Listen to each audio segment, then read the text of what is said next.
Well, good evening, Milestone Church. Hey, I hope you're having a great day. Today was a very warm day. It was awesome. And got up to, I think, around 80 degrees or so. I got in my truck this afternoon, and it was a very toasty 80-something degrees. And so I got to test out my air conditioner. It's April 28th, and so here we are getting ready for summer already.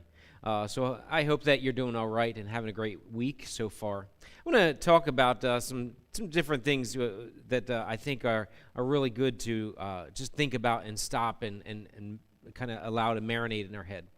Ecclesiastes chapter 3 is where I'm going to get to. Life can take you in many different directions. We'd all agree with that, right? It's hard to know what a day is going to, what's going to happen in one day. You could be going forward, backwards, left, right, or stop, or whatever. And it's just that life takes you in all kinds of different directions. I was sitting on my front porch in my house, observing two of those kinds of things, opposites, if you will. As I was sitting there and observing different things, we have a robin that's made a nest in the corner of our, the front area of our house there. And I was observing the robin, and we've kind of just watched this over the last couple of weeks as the robin made its nest, and then the robin apparently had laid some eggs, and then the robin's just been there. And so as we walk by, sometimes we'd startle the robin and it flies away, and then other times it doesn't. But here's what the robin does. It just sits there and sits there. It'll fly away and bring back something, I guess, to eat or whatever, and just sits there. And it's doing its job to sit there and be still. Then as I was sitting there, just kind of, just relaxing, I heard a car horn.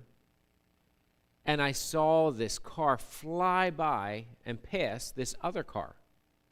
Evidently, it was in a big hurry, and the car that was beeping was not appreciative of the hurry that this car was in. And it went flying by on a 35 or whatever mile an hour, double yellow lines, and it was just in a hurry to do something. I was watching two opposites, two different things that were going on. One that was totally satisfied to sit, and the other one that couldn't stand sitting still any longer.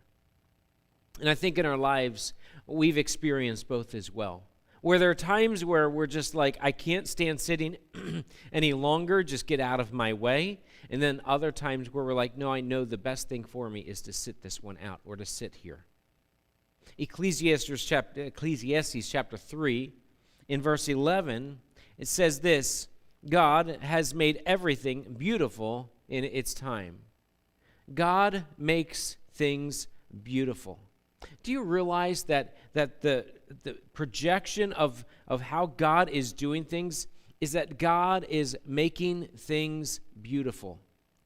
He does that in really odd ways that I would not have expected to do things. But God makes everything beautiful. If you look at the whole plan of God, his whole characteristic, everything God does is bringing about a beautiful outcome. That's very important because Satan is doing the opposite, where he wants to destroy. And so when you're kind of evaluating some things, you can always evaluate whether God's in it or not based on whether something beautiful can happen as a result of this. Now, sometimes it's confusing because sometimes God has to, kind of like a potter, tear something down in order to make it beautiful again. And so sometimes it's really hard to understand that. But at any rate, God wants to make everything beautiful in its time. So sometimes, in relation to that, we are sitting and waiting. We're like the robin that's sitting there on its egg, just kind of, got nothing else I'm supposed to be doing except for sitting here. And it feels awful maybe, and stressful and frustrating to just sit. And maybe in your case, you're saying, no, I really would like to be able to sit for a minute or two or five and be uninterrupted and be able to hide away in my own little nest. And I get that. And I'm sure there will be seasons where you'll have that opportunity.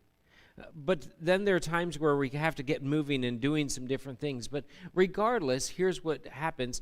God is making things beautiful. Now, in verse 9, he says, "What gain has the worker from his toil? I have seen the business that God has given to the children of man to be busy with. He has made everything beautiful in its time. And so the beginning parts of that is that God has given us a business to do, or something that we're supposed to be doing, some responsibilities that we have to accomplish in our lives. But oftentimes, the imbalance of that is when that takes over and we're so busy that we can't stop to, what they say, smell the roses. And that's verse 12. He says, I perceive that there is nothing better for them than to be joyful and to do good as long as they live. And so in the sense that we have the opportunity to kind of sit and to be joyful no matter what we're in the middle of. If we're running, if we're going forward, if we're stopping, going backwards, going left, going right, no matter what we're doing, we should stop and figure out a way to be joyful. Maybe you hate your job. Find a way to be joyful. Maybe you're stopped and you want a job. Find a way to be joyful. Maybe you're just overwhelmed. Find a way to be joyful. And it's in that where we stop, and that's what the Sabbath rest is all about. The Sabbath is to be able to stop and say, wow, look what God has put into my life this last week, and something I was able to do, and be able to just sit back and say, wow, God's great. So I want to encourage you that no matter what season you're in, that instead of being like, I can't wait to get to the next season and trying to run by the season that you're in,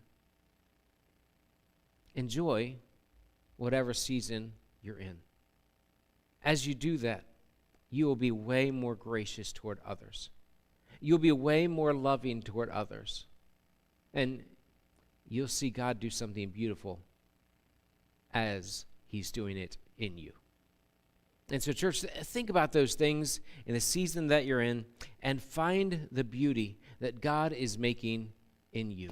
Hey, thanks so much for tuning in tonight and just hanging out with me for a little bit.